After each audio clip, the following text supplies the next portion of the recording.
আর কাফেরদের পক্ষে ছিল 1000 জন।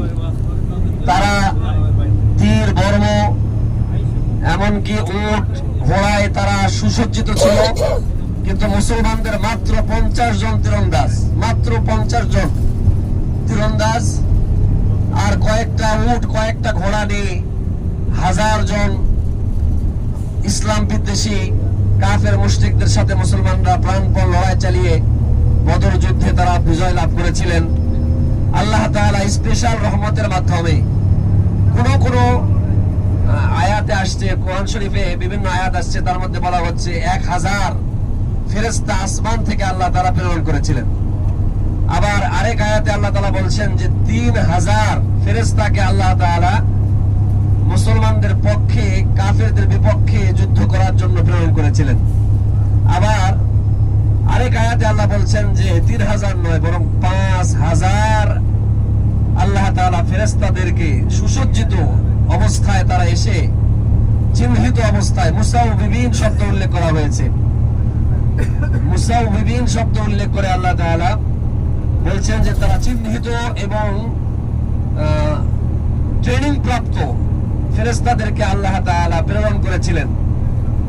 আল্লাহ রাসূল সাল্লাল্লাহু আলাইহি ওয়াসাল্লাম বদর যুদ্ধের সময় একটু তন্দ্রাচ্ছন্ন হলেন। আল্লাহ রাসূল দেখতে পেলেন যে সাদা পোশাক পরিহিত হাজার হাজার ফেরেশতারা তাদের পক্ষে যুদ্ধ করছেন। সুবহানাল্লাহ।